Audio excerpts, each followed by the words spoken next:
China US అందరూ statements ఇచ్చారు. ఇప్పుడు వరకు స్టేట్మెంట్ రాంది కెనడా దగ్గర నుంచే. దాన్ని కూడా మనం చూసుకోవాలి. Why is Canada not giving a statement at? ఎందుకంటే కెనడాలో ఇప్పుడు వరకు మనం చూసాం ఖాళిస్తాన్కి వాళ్ళు సపోర్ట్ చేయడం కానివ్వండి, ఐఎస్ఐకి సపోర్ట్ చేయడం కానివ్వండి, అది కెనడాలో ఉంది. So we have to deal with this also. But before dealing other things మనం ఫస్ట్ డీల్ చేయాల్సింది ఏంటి అంటే, నేను ఖచ్చితంగా మీకు చెప్తున్నానండి, maybe within a month something big is going to happen. Okay, but అది వారా కాదా అన్నది మనం వెయిట్ చేయాలి. సార్ ఒకసారి వెనక్కి వెళ్దాం. కాశ్మీర్ విషయంలో కొంతమంది బోర్డర్ క్రాస్ అయ్యారు, కొంతమంది మిస్ అయ్యారు, వాళ్ళే చేశారు. ఇప్పుడు వరకు మనకున్న ఇన్ఫర్మేషన్ ప్రకారం ఇన్ఫర్మేషన్లో ఎక్కడో లీక్ అయింది, జమ్మూ కాశ్మీర్ పోలీసులకి ఇన్ఫర్మేషన్ ఫెయిల్ అయింది కాబట్టి జరిగింది. వాళ్ళు కూడా ఆ ప్లేస్ని రెక్కి చేసిన తర్వాతే అటాక్ చేశారన్నది చూడండి. ఇప్పుడు వరకు మనకున్న ఇన్ఫర్మేషన్ ఏంటంటే 5 నుంచి 6 టెర్రరిస్ట్ ఉన్నారు. అందులో 3-4 పాకిస్తానీ టెర్రరిస్ట్, 2 మాత్రం ఖచ్చితంగా Kashmiri terrorist, local terrorist. So ఇది మనకున్న ఇన్ఫర్మేషన్. ఇప్పుడు మీరు ఆ ఏరియా చూసుకుంటే అక్కడి నుంచి అక్కడికి రోడ్ లేదు డైరెక్ట్గా పైదాకా వెళ్ళడానికి. వాళ్ళు గుర్రం మీద ఎక్కువ లేకపోతే మ్యూల్స్ మీద ఎక్కువ ఆ పైదాకా వెళ్తారు. ఇప్పుడు మీరు గుల్మర్గ్ వెళ్ళారా? గుల్మర్గ్లో మీరు పైకి వెళ్ళిన తర్వాత మీరు ఎలా వెళ్తారు? గండోలా రైడ్ ఉంటుంది, కేబుల్ కార్ రైడ్. మీరు చూసుకుంటే కింద ఏరియాస్లో సెకండ్ ఫేజ్కి వెళ్ళాక పాకిస్తాన్ కనిపిస్తుంది. కింద ఏరియాస్ మొత్తంలో మీకు ఆర్మీ కానీ ఎవరో ఒకళ్ళు ఉంటారు, కానీ పైన మీకు ఎవరు ఉంటారు. ఎందుకంటే నేను ఇందాక చెప్పినట్టు there is an unsaid rule. ఎక్కడైతే టూరిస్ట్ వీళ్ళందరూ ఉన్నారో, టూరిస్ట్ స్పాట్స్ ఏవైతే ఉన్నాయో అక్కడ వాళ్ళని కొద్దిగా ఫ్రీగా వదిలేద్దాం, వాళ్ళు ఎంజాయ్ చేసుకునేలాగా. అక్కడ మిలిటరీ ప్రెజెన్స్ ఉంటే అంత కరెక్ట్గా ఉండదు అన్న ఉద్దేశంతో మనం ఎక్కడైతే పై స్టేజెస్ ఉంటాయో అక్కడ మనం దాన్ని ఏమంటారు పెద్దగా కదిలించాం. That is what they have taken advantage of. వాళ్ళు వెనకాల నుంచి వచ్చారు, జంగల్స్ నుంచి వాళ్ళు ఆల్రెడీ నాకు తెలిసి అయితే they have been staying in those jungles for at least 1 or 2 months.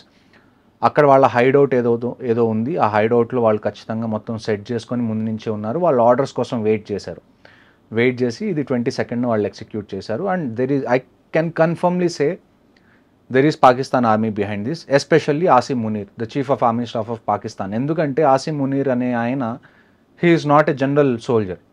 ఆయన ఇంతకుముందు ఎక్కువగా ఐఎస్ఐలో పనిచేశారు. he is a spy soldier.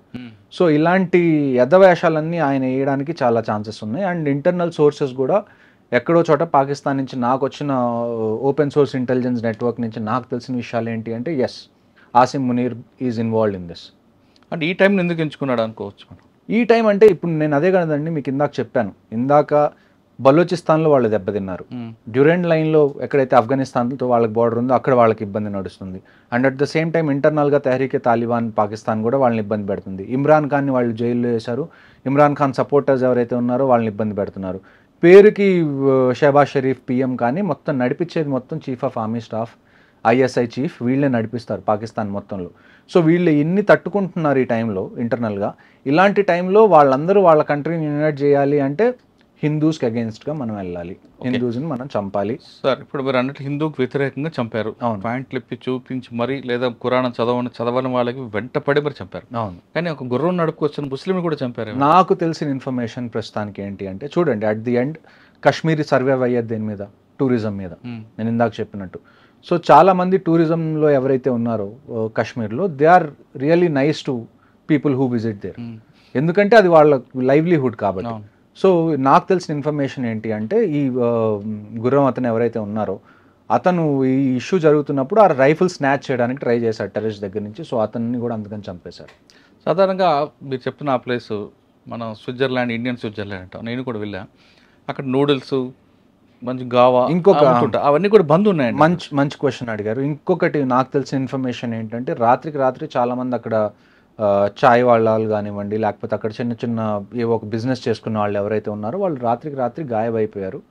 వాళ్ళు పనికి రాలేదు next day. So somewhere locals also కొంతమందికి తెలుసు నెక్స్ట్ డే ఇలాగేదో పెద్దది జరగబోతుందని. ఎందుకంటే ఇలాంటివి నేను కాశ్మీర్లో డే టు డే బేసిస్ నేను చూసేవాడిని. ఎప్పుడైతే ఎక్కడన్నా ఏదైనా ఇన్సిడెంట్ జరుగుతుంది అంటే మాకుండే ఫస్ట్ ఇండికేషన్ రోజు రెగ్యులర్గా కనిపించే విషయాలు కనిపించకపోవడం. That is the first indication. అంటే ఇప్పుడు మీకు ఒక ఏరియాలో 10 కొట్లు ఉన్నాయండి, రోజు ఓపెన్ అవుతాయి, రోజు అక్కడ బిజినెస్ నడుస్తుంది. ఒక్కసారిగా మీరు ఒకరోజు మార్నింగ్ వెళ్ళగానే 10 కొట్లు 10కి 10 బంద్ ఉన్నాయి అంటే ఏదో జరగబోతుంది అని చెప్పి. సో నెక్స్ట్ టైం కూడా ఇలాంటివి ఏమన్నా ఉంటే, నేను ఇందాక మీరు చెప్పినట్టు ఇక్కడ చేంజ్ అనేది రావాలి అంటే army, navy, air force, these people are doing it for the last 75 years. Change ఎప్పుడు వస్తుంది అంటే కాశ్మీరీ లోకల్ ఎప్పుడైతే వాళ్ళు వీళ్ళకి సపోర్ట్ చేయడం ఆపేస్తారో అప్పుడే వస్తుంది. కానీ ఇప్పుడు మీకున్న ఇన్ఫర్మేషన్ ప్రకారం మరొకసారి దాడి జరిగే అవకాశం ఉందంటున్నారు వాస్తవం? చూడండి, ఇప్పుడు కొంతమంది ఇంకా ఆల్మోస్ట్ 1500 మంది OGWs అంటాం మేము, ఆన్ గ్రౌండ్ వర్కర్స్. అంటే మీరు సివిల్ భాషలో స్లీపర్ సెల్స్ అని అనుకోవచ్చు. 1500 మందిని డిటైన్ చేశారు. 1500 మందిని డిటైన్ చేయడం అంటే చిన్న విషయం కాదు. 1500 మందికి ఎన్ని జైల్స్ కావాలో మీరు ఆలోచించండి. వీళ్ళందరినీ ఉతికి ప్రతి ఇన్ఫర్మేషన్ బయటికి లావుతారు. ఎవరు దీని వెనకాల హ్యాండ్లర్స్ ఉన్నారు, అసలు దీని మొత్తాన్ని ఎగ్జిక్యూట్ చేసింది ఎవరు. Rashtriya rifles is going to do it's work అండి, అందులో మీకు డౌటే లేదు. ఎవరైతే ఈ టెర్రరిస్ట్ ఉన్నారో, ఎవరైతే దీనికి పాల్పడ్డారో వీళ్ళైతే ఖచ్చితంగా చచ్చిపోతారు. There is no doubt in it. కానీ వీళ్ళని చంపేస్తే ప్రాబ్లం అయిపోదు కదా. We also need solution for a long duration. Long term solution కావాలి. లాంగ్ టర్మ్ సొల్యూషన్ కావాలి అంటే Pakistan army needs to be targeted.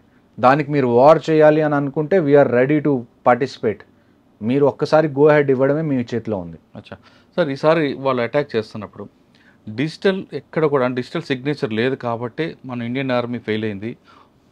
కంప్లీట్గా మనం డిజిటల్ మీద, ఎలక్ట్రానిక్ దీని మీద ఎక్కువ ఉన్నాం, సెల్ ఫోన్స్ వాటి మీద మనం ఎక్కువ ఫోకస్ చేస్తాం. కానీ ఫుడ్ ఇంటెలిజెన్స్కి మనం ప్రయారిటీ ఇవ్వలేదు కాబట్టి ఈసారి వచ్చిందని ఒక వార్త ఉంది. వాస్తవం అంటారు అది? చూడండి, మీకు నేను లాస్ట్ టైం మాట్లాడినప్పుడు కూడా నేను చెప్పాను, ఇంట్ అనేది 2 రకాలు. ఫోన్స్ కానీ ఏది కూడా యూజ్ చేయలేదు కదండి. ఎలాగో అలాగా ఇప్పుడు ఒక ఆపరేషన్ చేయాలి అని అనుకుంటే ఎక్కడో చోట కమ్యూనికేషన్ అనేది వాళ్ళు ఎస్టాబ్లిష్ చేసుకోవాలి, తప్పదు అది. ఎప్పుడు అంటే బీట్ ఫిజికల్గా కానివ్వండి, లేకపోతే టెక్నికల్గా కానివ్వండి, మనకి 2 రకాల ఇంటెలిజెన్స్ ఉంటాయి. ఒకటి ఫిజికల్ ఇంటెలిజెన్స్, ఒకటి టెక్ ఇంటెలిజెన్స్. ఫిజికల్ ఇంటెలిజెన్స్ కన్నా టెక్ ఇంటెలిజెన్స్ మీద మనం ఎందుకు డిపెండ్ అవుతాము అంటే, technical intelligence is most of the time is very accurate. ఎందుకంటే కరెక్ట్ ఉంటుంది, పిన్ పాయింట్ మనకు దొరుకుతుంది. లేకపోతే దాన్ని ఏమంటారు, ఇప్పుడు ఫిజికల్ సోర్సెస్ ఉన్నారు అయినా అవునా కాదా ఇటువంటి కొంచెం కొద్దిగా అందులో దాన్ని ఏమంటారు, మనకు కూడా డౌట్స్ ఉంటాయి. వీళ్ళు నిజంగా టెర్రరిస్ట్ గురించి చెప్తున్నారా, లేకపోతే మనల్ని టార్గెట్ చేయడానికి చూస్తున్నారా అన్నది. అలాగే చాలా మంది ప్రాణాలు కోల్పోయిన ఆపరేషన్స్ లో ఉన్నాయి, చాలా ఉన్నాయి. ఆ తర్వాతే మనం టెక్నికల్ ఇంటెలిజెన్స్ మీద ఎక్కువ డిపెండ్ అయ్యాం. ఎందుకంటే టెక్నికల్ ఇంటెలిజెన్స్ వల్ల ఏమవుతుంది అంటే, కొన్ని సిమ్ కార్డ్స్ వాడేవాళ్ళు మనకి కనీసం ఒక 10 మీటర్స్ రేడియస్లో ఎక్కడ ఉన్నారన్నది తెలుస్తుంది. 10 మీటర్ రేడియస్లో మనకు తెలియడం అంటే చాలా చాలా అక్యురేట్ అన్నట్టు. కొన్ని నెట్వర్క్స్లో ఎలాగుంటుంది అంటే అట్లీస్ట్ 200-300 మీటర్స్, కొద్దిగా డిఫికల్ట్ అయినా కానీ 200-300 మీటర్స్ని మనం కవర్ చేయడం పెద్ద ఇష్యూ కాదు.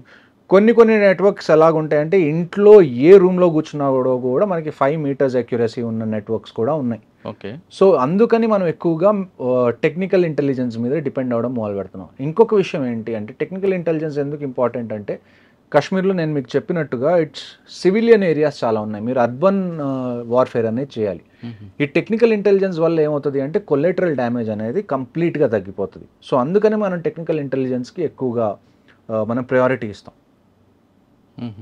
కానీ మీరు చెప్తున్నాక ఫుడ్ ఇంటెలిజెన్స్ కిందకి ఇవ్వట్లేదు. మరి ఫుడ్ ఇంటెలిజెన్స్ ఇవ్వట్లేదని కాదండి, ఫుడ్ ఇంటెలిజెన్స్ కూడా మన దగ్గర ఉంటుంది. కానీ అదంత అక్యురేట్ కాదు అంటున్నాను నేను. అదే అవునట కాదట అది డౌట్ఫుల్ గా ఉంటుంది కొద్దిగా. అదే ఆర్మీని కూడా మిస్యూజ్ చేయడానికి కూడా. ఇంకొక న్యూస్ ఏమొచ్చింది మనకి దీని మీద, అప్డేట్ ఏం తెలిసింది, వచ్చిన వాళ్ళు ఆర్మీ యూనిఫామ్ వేసుకొని వచ్చారు, వాళ్ళు జనాల్ని కన్ఫ్యూజ్ చేశారు. అన్నిటికన్నా నాకు బాధేసిన విషయం ఏంటి అంటే, ఇదంతా జరిగిన తర్వాత కొంతమంది అడవులోకి పారిపోయారు, చాలామంది టూరిస్ట్. ఇండియన్ ఆర్మీ అక్కడికి వచ్చి వాళ్ళందరినీ రెస్క్యూ చేస్తే వాళ్ళందరూ భయపడుతున్నారు. అంటే అసలు ఇండియన్ ఆర్మీని చూసి కూడా వాళ్ళకి ఏమనిపిస్తుంది అంటే, మళ్ళీ టెర్రరిస్ట్ వచ్చారు మమ్మల్ని చంపడానికి అని. ఇండియన్ ఆర్మీ వాళ్ళని కూర్చోబెట్టి, లేదు మేము ఆర్మీ వాళ్ళని చెప్పి నచ్చ చెప్పాల్సి వచ్చింది. అది పరిస్థితి, అక్కడ గ్రౌండ్ రియాలిటీ అది. ఇక్కడ హైదరాబాద్ లాగానో, లేకపోతే గుంటూరు లాగానో, విజయవాడ లాగా లాంటి రియాలిటీ కాదు ఇక్కడ. ఇక్కడ మనకి ప్లేన్స్ ఉన్నాయి, ప్రతి చోటకి మీరు ప్రతి చోటకి రోడ్డు ఉంది, మీరు వెహికల్ తీసుకొని ఆల్మోస్ట్ అక్కడ దాకా వెళ్ళొచ్చు. కానీ కాశ్మీర్ అలా కాదు. టెరైన్ పరంగా కూడా మనకి చాలా ఛాలెంజింగ్, ఆ తర్వాత క్లైమేట్ పరంగా కూడా మనకి చాలా ఛాలెంజింగ్గా ఉంటుంది. కానీ ఏ ఛాలెంజెస్ ఉన్నా కానీ నేను మీకు చెప్తుంది అదే, ఇఫ్ ఆ సొల్యూషన్ ఏదన్నా గవర్నమెంట్ తీసుకుంటే we're ready to encourage it, we're ready to participate in it. Okay sir, ఇప్పుడు కొంతమంది ఎస్కేప్ అయ్యారు అంటే, కొంతమంది దాటి ఉండొచ్చు, లేదా ఇంకా లోపల కొంతమంది ఉండొచ్చు. మరొకసారి అటాక్ చేసే అవకాశం ఉందంటే, కేవలం పెహల్గాం కాకుండా మిగతా ఏరియాలు, ఆ తర్వాత కూడా ఇప్పుడు 2 ఆపరేషన్స్ జరిగినాయండి. ఆ తర్వాత కూడా నేను అదే చెప్తుంది, కాశ్మీర్లో ప్రతిరోజు ఏదో ఒక సెక్టర్లో ఆపరేషన్ అనేది జరుగుతుంది. బారాముల్లాలో నిన్న 2 మనం చంపేశాం, టెర్రరిస్ట్ని ఎంటర్ అవుతున్నప్పుడు బారాముల్లా సెక్టర్లో. ఇవాళ ఉదయం నుంచి మళ్ళీ ఇంకొకటి ఆపరేషన్ స్టార్ట్ అయింది ఉదంపూర్ దగ్గర, బసంత్ నగర్లో. అందులో పారాఎస్ఎఫ్ సోల్జర్ కూడా మళ్ళీ ఒక ఆయన ఇవాళ చనిపోయారు. నిన్న జరిగిన 22న జరిగిన అటాక్లో హైదరాబాద్కి చెందిన ఐబీ ఆఫీసర్ చనిపోయారు. ఆ తర్వాత ఒక Indian navy officer lieutenant Vinay అని, ఆయనకి గట్టిగా ఒక వారం రోజులైంది మ్యారేజ్ అయ్యి హనీమూన్ మీద వైఫ్తో కలిసి అక్కడికి వెళ్ళారు, ఆయన చనిపోయారు. So every drop of blood there will be a revenge. అంటే ఇప్పుడు చనిపోయిన 26 మంది ఉన్నారండి, చంపిన 4 ఉన్నారు. ఆ 4 మనం చంపుతామా లేదా వాళ్ళని? ప్రతి ఒక్కళ్ళు, నలుగురు కాదు, ఈ నలుగురికి ఎవరైతే సపోర్ట్ చేశారో, ఈ ప్లాన్ ఎవరైతే వేశారో, దీన్ని ఎవరైతే ఎగ్జిక్యూట్ చేశారో, వీళ్ళకి లాజిస్టిక్ సపోర్ట్ ఎవరిచ్చారో ప్రతి ఒక్కళ్ళు. ఇజ్రాయెల్ చేసిందండి, ఇజ్రాయెల్ లాంటిది ఏం చేసింది, గాజాకి వెళ్ళింది, ఎవరైతే సపోర్ట్ చేశారో వాళ్ళందరినీ చంపేసింది. రష్యా యుక్రెయిన్ మీదకి వెళ్ళింది, మనం ఎందుకు వెళ్ళలేం? మన మీద కోర్టులో కేసు వేస్తారు, ఇంటర్నేషనల్ కోర్ట్ ఆఫ్ జస్టిస్లో ఏనివ్వండి. కోర్టు కేసులు మీరు సివిల్లో చూస్తారు కదా, ఎన్ని రోజులు నడుస్తాయి కోర్టు కేసులు? సంవత్సరాలు నడుస్తాయి, నడవనివ్వండి. మీకు this is the time you have to teach them A lesson. మీరు ఇంకా దీన్ని డిలే చేసి మేము సాఫ్ట్గా ఉంటాం, మేము పద్ధతిగా ఉంటాం, మనం ఏమన్నా సవాలమా? అవును, ప్రతిసారి ఇలాగ మన మీద ఏదైనా జరగడం, మనం ఒక 2 రోజులు క్యాండిల్ పట్టుకోవడం, మళ్ళీ ఒక 2-3 నెలల తర్వాత మళ్ళీ క్రికెట్ కావాలి, లేకపోతే అక్కడి నుంచి యాక్టర్స్ కావాలి అని మాట్లాడుకోవడానికి. At least this time take a stand. ఎందుకంటే ఈసారి జరిగింది ఆర్మీ మీద కాదు, మనకి పుల్వామా జరిగింది. పుల్వామా ఎవరి మీద జరిగింది? ఆర్మీ మీద జరిగింది, సిఆర్పిఎఫ్ మీద జరిగింది. బట్ దిస్ టైం ప్రజల మీదకి వచ్చింది. ఎవరి దగ్గర అయితే ఒక వెపన్ లేదు, ఎవరికైతే ఏ ఇంటెన్షన్ లేదు మీతో గొడవ పడాలనుకున్న వాళ్ళ మీద, ఎవరి దగ్గర అయితే దాన్ని ఏమంటారు శక్తి లేదో వాళ్ళ మీద మీరు శక్తిని ప్రదర్శించారు.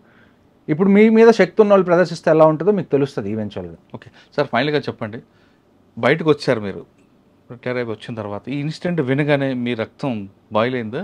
మరొకసారి వెళ్దాం అనిపించిందా? ఖచ్చితంగా నేను మీకు ఇందాటి నుంచి అదే చెప్తున్నాను. If war is the only solution now, మాకు ఫోన్ కాల్స్ లెటర్స్ రావాల్సిన అవసరం కూడా లేదండి. We're in the reserve list, we will be there the next morning. మేము రిపోర్ట్ చేస్తాం మా రెజిమెంట్స్కి. మీరు డెసిషన్ తీసుకోండి, వీఆర్ రెడీ. సార్ అక్కడికి వెళ్ళిన తర్వాత, అంటే ఇంతకుముందు కూడా మీరు వారంలోనే దాంట్లో చూస్తుంటారు, మీకు ఎవరు గైడెన్స్ చేస్తారు? ఒక దగ్గర జరిగింది, ఇన్ఫర్మేషన్ ఉంది, కొట్టరని అంటారా, లేదు వాడిని పికప్ చేస్తారమంటారు? అంటే ఫస్ట్ ప్రయారిటీ అరెస్టా, పికప్? ఇలాంటి విషయాలు జరిగినప్పుడు అరెస్ట్ అనేదానికి ఎవరు మీరు నన్ను పర్సనల్గా అడిగితే అండి, నేను అరెస్ట్ చేయాలి అంటాను. ఒకసారి చంపేయాలి, ఒకసారి some times death is kindness. ఒకడిని చంపేస్తే మనం వాడి మీద జాలి చూపించినట్టు అర్థం ఇలాంటి వాళ్ళని.